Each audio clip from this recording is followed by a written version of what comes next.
Hola, ¿qué tal a todos? Muy buenas noches. Bienvenidos nuevamente a este su programa Conecta UNAM en Esjuriquilla.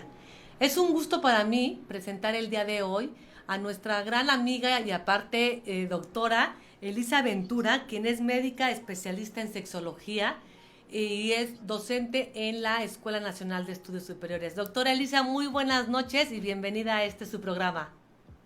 Buenas noches, Sonia. Para mí siempre es un placer platicar contigo y con tu audiencia, entonces hoy no dudo que también lo será. Muchísimas gracias, doctora Eli.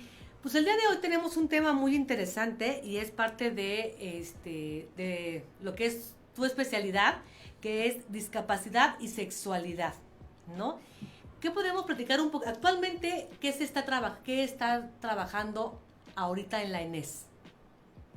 Mira, en la Juriquilla tenemos una licenciatura que ha resurgido. Anteriormente ya no se daba en México, que es la licenciatura en órtesis y prótesis, donde básicamente pues los alumnos aprenden a construir, diseñar y fabricar dispositivos que de alguna manera restablezcan la función de alguna extremidad, ya sea que se ha perdido o apoyen alguna extremidad, puede ser una rodilla, por ejemplo, o una extremidad superior, inferior, el brazo, la mano. Y esto ha abierto una posibilidad para hacer visible un problema en México que estaba como un poquito oculto y un poquito callado, que es hablar de la discapacidad.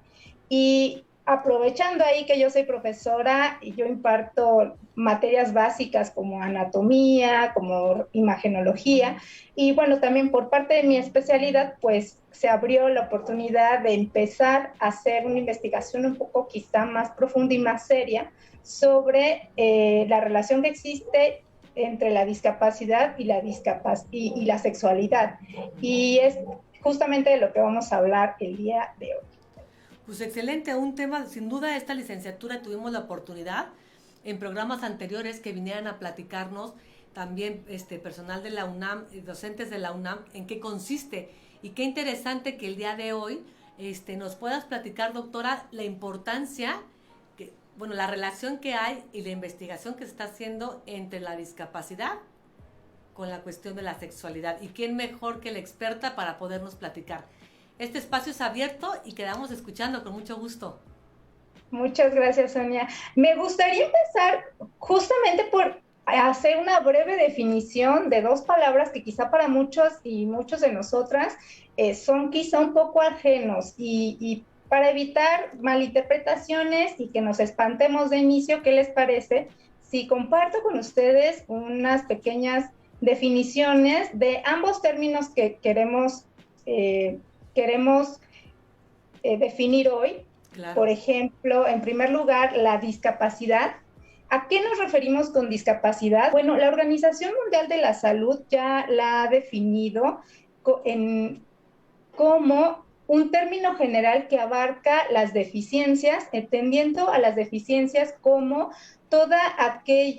aquel problema o aquel trastorno de una estructura o una función corporal, es decir, una deficiencia podría ser una disminución en la capacidad visual, una disminución en la capacidad motriz o auditiva, pero esta deficiencia no viene sola, esta deficiencia se acompaña además de limitaciones y las limitaciones se refieren a aquellas dificultades que tienen estas personas con alguna deficiencia para ejecutar alguna actividad de su vida diaria. Es decir, una persona con alguna deficiencia a nivel sensorial, por ejemplo, regresamos a nuestro ejemplo de una persona con una deficiencia visual, va a tener dificultades para realizar actividades como ir al súper o como ir al cine o como simplemente salir a caminar. Estas son las limitaciones, es decir, las restricciones que hay en su entorno que limitan la capacidad de la persona para desenvolverse en su día a día. Pero además, esta persona con esta deficiencia y en un entorno que le limita, también va a tener restricción en cuanto a la participación que pueda tener en torno a resolver situaciones de la sociedad en donde vive. Es decir, una persona con algún grado de deficiencia también va a limitarse su papel. Por ejemplo, ahorita que acaban de pasar las elecciones, pues van a tener menores oportunidades para participar en estos eventos. Entonces, todo eso engloba la discapacidad. Entonces entendemos a esta como más allá del déficit motor o el déficit sensorial o el déficit biológico, es más allá.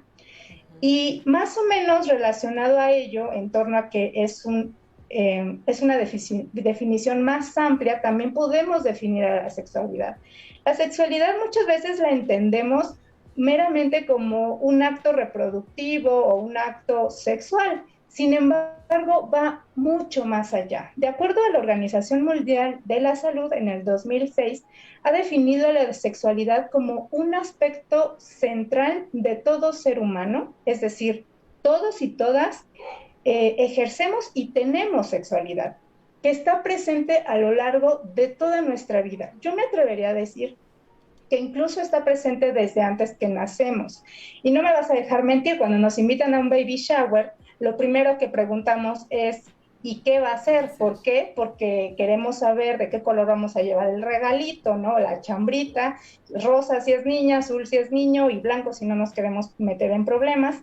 Pues esos son aspectos que le confieren a la sexualidad, es decir, abarca el sexo, entendiendo el sexo como aquellas características biológicas que van a diferenciar a los individuos de una especie en dos extremos, macho y hembra. Hasta ahí nos quedamos en la definición de sexo.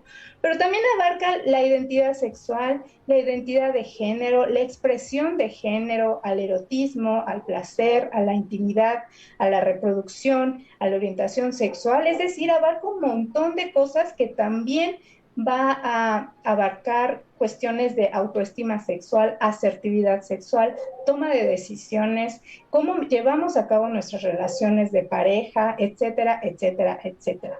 Por tanto, podemos decir que la sexualidad no es meramente el acto copulatorio, y aunando o uniendo estos dos términos, ¿por qué es importante hablar de la discapacidad? En primer lugar, porque de acuerdo al último censo del INEGI del 2020, bueno, pues resulta ser que alrededor del 20, 24, 26, el 28% de la población mexicana vive con algún grado de discapacidad.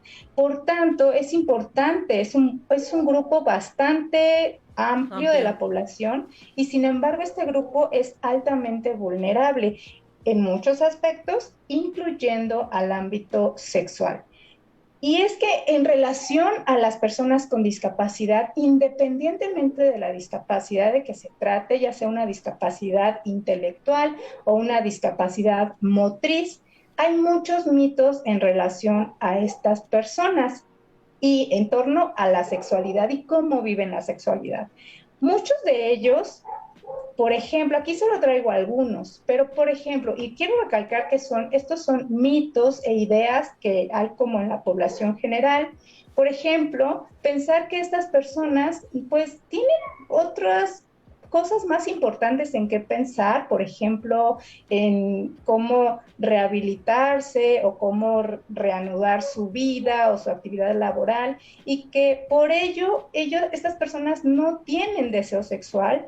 O hay otras ideas como que estas personas no pueden enamorarse, o lo que es peor, que alguien no se puede enamorar de ellos y ellas.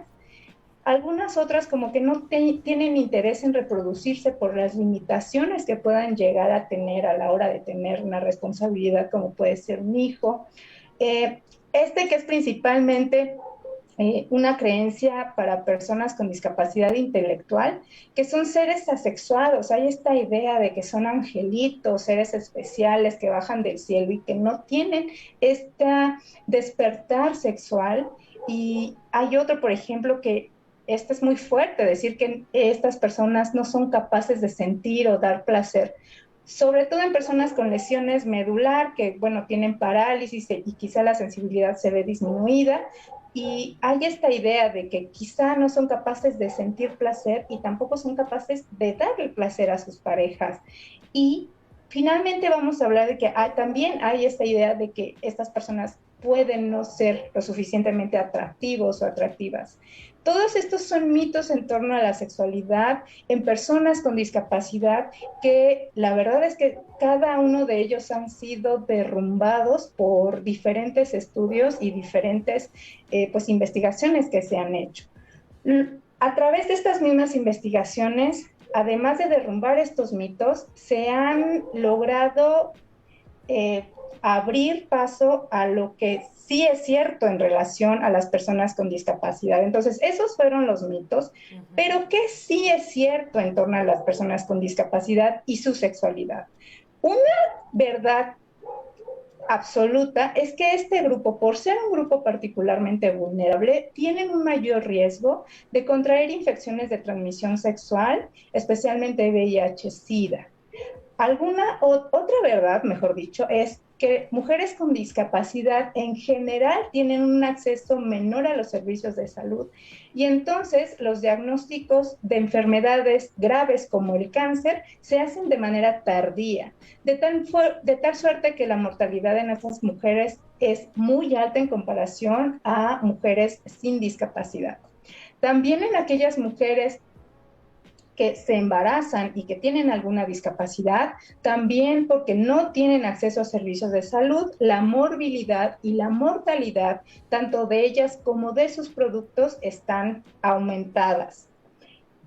Otra cuestión importante es que un alto número de estas personas están institucionalizadas y si están en alguna clínica o en algún lugar donde no tienen la privacidad necesaria y en muchas situaciones no pueden tampoco socializar porque están segregados ya sea por sexo o por edades y entonces no les permite ni socializar, mucho menos establecer relaciones afectivas o amistosas y esto les limita muchísimo, sobre todo su intimidad, ¿no?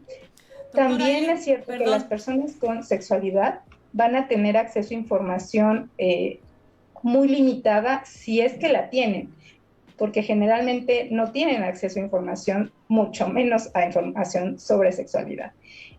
Y una gran verdad, que esto es creo que la verdad más cruda de este grupo, es que las personas con discapacidad es un grupo altamente vulnerable a vivir abuso sexual y es el grupo considerado el grupo, pues uno de los más vulnerables que viven abuso sexual. Entonces, esto sí es cierto. Lo otro que les mencioné eran mitos. Una pregunta, doctora Eli. Uh-huh. ¿Por qué estas personas, las personas, perdón, con discapacidad, por qué tienen más tendencia a tener VIH, SIDA? Sobre todo, en términos generales, son un grupo que tienen poca información, o sea, Ok. no tienen información sobre infecciones de transmisión sexual y mucho menos tienen acceso a métodos de protección. Entonces, eso es lo que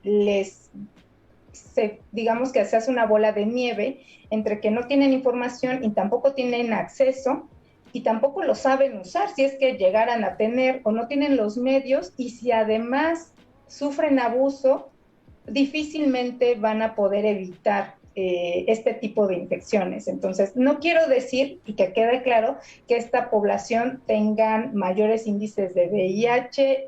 Lo que quiero decir es que tienen mayor riesgo de VIH y de cualquier otra infección de transmisión sexual, secundaria a la falta de información Ok. y también a la falta de métodos de protección.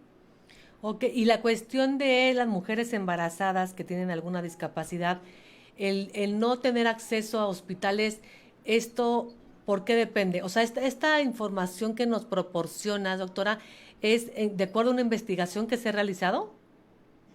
Claro, mira, estas son mis referencias. Muchas de ellas son reportes, por ejemplo, este es un reporte del Banco Mundial hecho en Ujú. 2004 y específicamente el de las mujeres es deriva del Manual de Salud para Mujeres con Discapacidad Okay. en el 2009. Entonces, sí se ha visto que las mujeres con discapacidad, Ujú. debido a que muchas de ellas no salen prácticamente de casa, casi no van a seguimiento médico y por supuesto, si una mujer con discapacidad, independientemente de cuál sea esta, resulta embarazada, pues hay muchas preguntas que se tienen que responder Claro. y de hecho este grupo sufre la práctica de esterilizaciones prácticamente masivas, lo cual deja muchísimo en entredicho el respeto de estas mujeres pues sobre su integridad y las decisiones sobre su cuerpo, porque muchas de estas mujeres son esterilizadas con el fin de que no queden embarazadas, pero se obstaculiza o se niega de alguna manera que pueden vivir abuso. Entonces, estas mujeres, pues, por eso es que básicamente no tienen acceso a servicios de salud y cuando un embarazo no está bien controlado y bien, Ujú. digamos, con sus chequeos periódicos, Claro. pues la mortalidad es mayor. Ok, doctora, muy interesante. Y si está trabajando algo para, si está trabajando en esto de alguna manera para que estas personas puedan tener acceso a estos servicios, puedan tener acceso a la información. ¿Hay algún, bueno, sí, todavía falta mucho por platicar, yo creo que me estoy adelantando, pero bueno, te dejo, mi querida doctora Ali, que continúes y ahorita vamos con las dudas que podamos tener. Claro, por supuesto que estas realidades, pues bien como me lo dices, bueno, nos prende el foco rojo de hacer alguna acción, ¿no? ¿Qué podemos hacer al respecto? Ujú, Les voy a hablar rápidamente de este trabajo porque lo creo fundamental. ujú, Regresando a la idea de que las personas con discapacidad, principalmente con discapacidad intelectual, no tienen este despertar de su sexualidad y no tienen interés y son angelitos y son seres asexuados, este trabajo me parece muy importante. Se hizo en el 2018 y se publicó en la revista de Sexualidad y Disability, que es Sexualidad y Discapacidad, es una revista científica, en donde ellos vieron que en un grupo de adolescentes con discapacidad intelectual, principalmente niños y niñas con síndrome de Down, y les hicieron un cuestionario y les evaluaron diferentes aspectos en torno a sus conocimientos sobre sexualidad y sus intereses y curiosidades en torno al tema. Algo, un resultado que fue sorprendente incluso para los autores fue que este grupo de adolescentes manifestaron interés sexual a la par de personas de su misma edad sin discapacidad. ujú. Entonces ellos manifestaron interés al igual que adolescentes de su misma edad sin discapacidad. Entonces, eso de que son angelitos asexuados era completamente falso. Ujú. Lo más alarmante era que a pesar, o sea, sí tenían interés sexual, pero cuando comparaban los conocimientos en torno a salud sexual y a la sexualidad en general, este grupo con discapacidad intelectual tenían un conocimiento muy inferior, por ejemplo, en temas como anticoncepción y mecanismo de la actividad sexual. La mitad de ellos no había recibido educación de la sexualidad formal y el 46.7% no había hablado siquiera del tema con sus padres y la mayoría de ellos habían recibido algún mensaje, pero sobre todo relacionado a normas conductuales de dónde hacer, por ejemplo, estos chicos tienden a tener, por ejemplo, tocamientos en público y entonces básicamente su educación se había restringido a que identificaran dónde sí podían hacer tocamientos y dónde no, y frente a quién sí y frente a quién no, y hasta ahí. Pero nadie les hablaba de cosas básicas como el enamoramiento, por ejemplo, qué sentir cuando alguien te gusta, cómo acercarte con alguien que te gusta, cómo saber si a esa persona también le gustas o cómo saber cuando alguien se te está acercando y si no te gusta, cómo decírselo, etcétera, etcétera. Entonces, Su conocimiento era muy limitado, sus habilidades sociales estaban también muy limitadas y esto los ponía en una situación de muchísima vulnerabilidad porque tenían el mismo interés por la sexualidad, incluso a la par de personas de su misma edad sin discapacidad intelectual. Entonces, tras este trabajo, pues este grupo también concluye que dependiendo del tipo de discapacidad, aquí me refiero a la discapacidad sobre todo intelectual, pero en algunos casos también aplica para discapacidad motriz. Dependiendo del tipo y de la severidad de esta discapacidad, usualmente las personas que viven con ella van a tener un cuidador primario.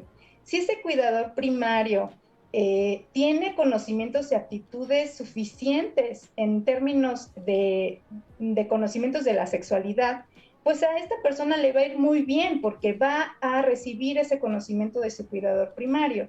Sin embargo, si su cuidador primario, que es principalmente con quien más se relaciona, tiene un poco conocimiento y pocas habilidades en torno al tema, esta mala información se va a transmitir a esta persona. Claro. Y muchas veces son a través del personal de salud que también los cuidadores primarios se acercan para tratar estos temas.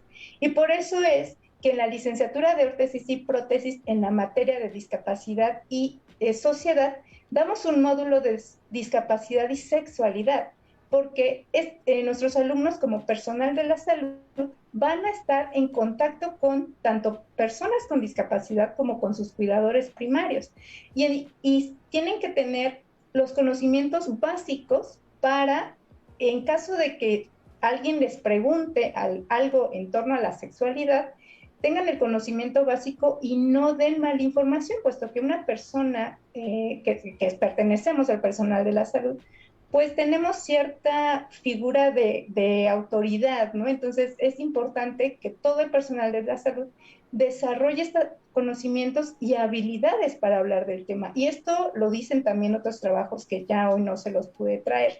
Pero también se ha visto que si nosotros adecuamos la información y el lenguaje de tal manera que la persona con discapacidad lo puede entender, en realidad se le puede educar en términos de la sexualidad.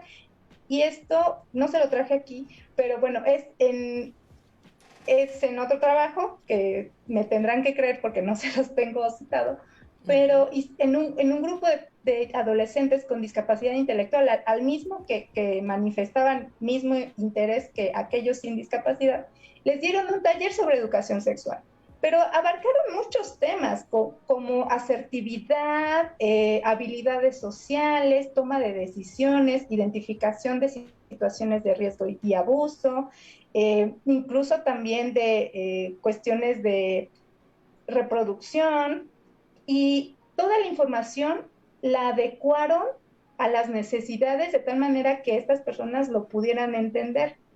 Y resulta ser que estas personas efectivamente, o sea, adquirieron el conocimiento y lo aplicaron. Es decir, a este grupo sí se le puede dar educación y por supuesto que puede tener esto un impacto positivo en sus relaciones futuras. Porque por supuesto estas personas muchas de ellas tienen planes de hacer familia, de relacionarse, y sería importante que pudieran tener esta oportunidad como parte de su desarrollo integral. Y hasta aquí le voy a dejar porque me gustaría que discutiéramos un poco más algunas preguntas que pudiéramos tener. Claro que sí, muchísimas gracias. Qué tema tan interesante y tan importante sobre todo, ¿no? Y aquí las dudas que podemos tener, doctora Eli, es eh, ¿dónde tiene la gente el acceso a esta información? O sea, empezando desde los padres, yo entiendo que a lo mejor una madre o padres de familia tenemos un hijo con una discapacidad y a lo mejor tampoco somos los expertos, como bien nos comentabas, ¿no? A lo mejor a través por conducto de un médico, pero a lo mejor hay gente que tiene la disposición o la disponibilidad económica o el recurso económico para ir con un especialista y le expliquen y todo, pero quizás habrá gente que no lo tenga. ¿no? Y a lo mejor habrá médicos que estén muy preparados y médicos que a lo mejor las atiendan de manera rápida y no les den explicación. Un papá o una mamá con un hijo con una discapacidad, ¿dónde puede informarse? Que diga, yo quiero aprender para saber y compartirle a mi hijo acerca de su sexualidad. Mira, efectivamente pueden haber de varias vías. En, lo maravilloso del Internet es que abre las puertas para la información. Ahora, sí hay que tener mucho cuidado en términos de qué información buscamos, porque hay mucha mala información, pero hay buenos sitios, muchos buenos sitios y de hecho, sitios hechos con información bastante objetiva, libre de prejuicios, sin ninguna inclinación ni política ni religiosa, y es una información, digamos, lo más objetiva posible. Se pueden encontrar algunos recursos en Internet. Hay algunos manuales, de hecho, desarrollados por la Organización Mundial de la Salud o la Organización Panamericana de la Salud. Métanse en esas páginas. Yo les recomiendo que entren a las páginas de la OMS y ahí hay varios donde ahí le pueden ir buscando donde están algunos tópicos de sexualidad y habla sobre discapacidad y ahí vienen algunas referencias donde ustedes pueden ir profundizando más en los temas. Lo ideal sería que fueran con personal calificado. Lamentablemente yo soy médica y te puedo decir que yo no recibí educación de la sexualidad en toda mi carrera, pero entonces creo que incluso el personal de salud a veces es lamento decir esto, pero a veces es el menos capacitado en estos temas. Y de hecho, muchos de ellos incentivan, por ejemplo, la esterilización de niñas con discapacidad, y esto es algo absolutamente en contra de los derechos fundamentales de estas personas. Entonces, creo que si bien es cierto que es difícil quizá encontrar fuentes confiables de información, yo les recomiendo que se vayan de inicio.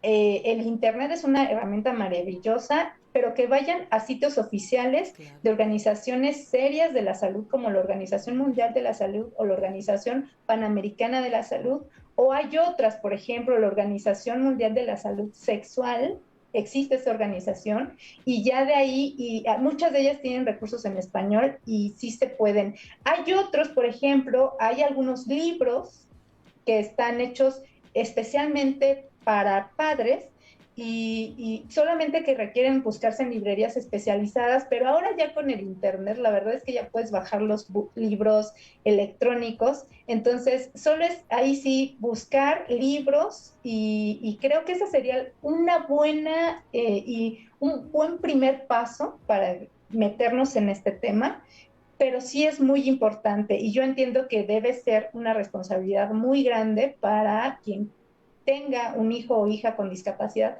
pues entrar en este tema, pero es necesario porque ya Claro. vimos que hay muchísimas más desventajas de este grupo por estar en vulnerabilidad, de no darles educación que si se las damos. Creo que es una herramienta que les debemos otorgar.